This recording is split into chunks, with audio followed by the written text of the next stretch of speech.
Sveiki, mano vardas Arūnas. Prieš 2 metus aš dalyvavau Kolibrio seminare norvegų kalbos mokymasis. Tai buvo 2 dienų seminaras. Kas man atrodo svarbu ir kas buvo naudinga tame seminare. Aš esu pradėjęs mokytis norvegų kalbos prieš tai. Ir jeigu kas nors iš jūsų esat susidūręs su kalbos mokymusi, tai pastebėjote, kad renkantis vadovėlius visi jie parašyti taip, kad negali iš jų mokytis savarankiškai. Tau būtinai reikalinga pagalba. O aš esu šalininkas savarankiško mokymosi. Seminaro metu tu įsigyji mokymosi įgūdžius. Kaip tą reikia daryti pačiam.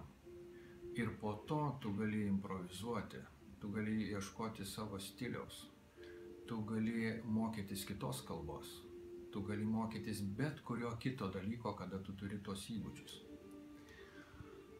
Kartais atsitinka gyvenime taip, kad dėl tam tikrų aplinkybių, dėl tam tikrų priežasčių, tu turi nutraukti savo mokymąsi. Ir tai yra pilnai pateisinama. Ir taip gali atsitikti visiems. Tačiau, kai tu turi įgūdžius, tu gali vėl grįžti bet kada prie mokymosi. Tai lygiai taip pat kaip su mokėjimu važiuoti dviračiu.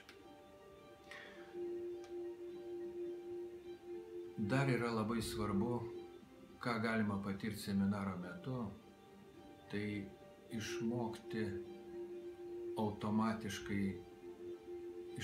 automatizmo.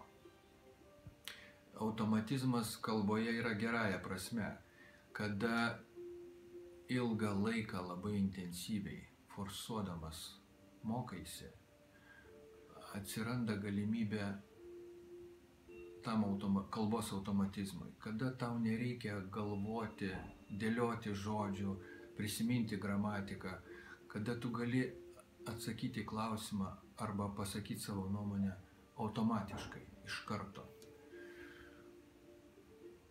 Aš manau, kad šitas seminaras svarbus ir reikalingas man ir aš galvoju jame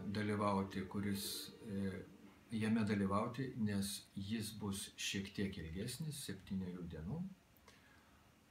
Ir aš manau, kad yra svarbu mokytis pačiam. Visi mes norim save kažkaip išreikšti ir išgyventi save. Vieni eina į kalnus, kiti skrenda ir šoka parašiutais, treti dar sugalvoja įvairių eksperimentų. Tačiau yra ir mažiau pavojingų būdų. Galima tai padaryti per kalbą. Galima išgyventi save mokantis savarankiškai kalbos. Galima turėti tokį iššūkį ir jį įgyvendinti. Ir aš manau, kad bet kuriam gali pasisekti. Ir todėl aš galvoju vėl dalyvauti tam seminare.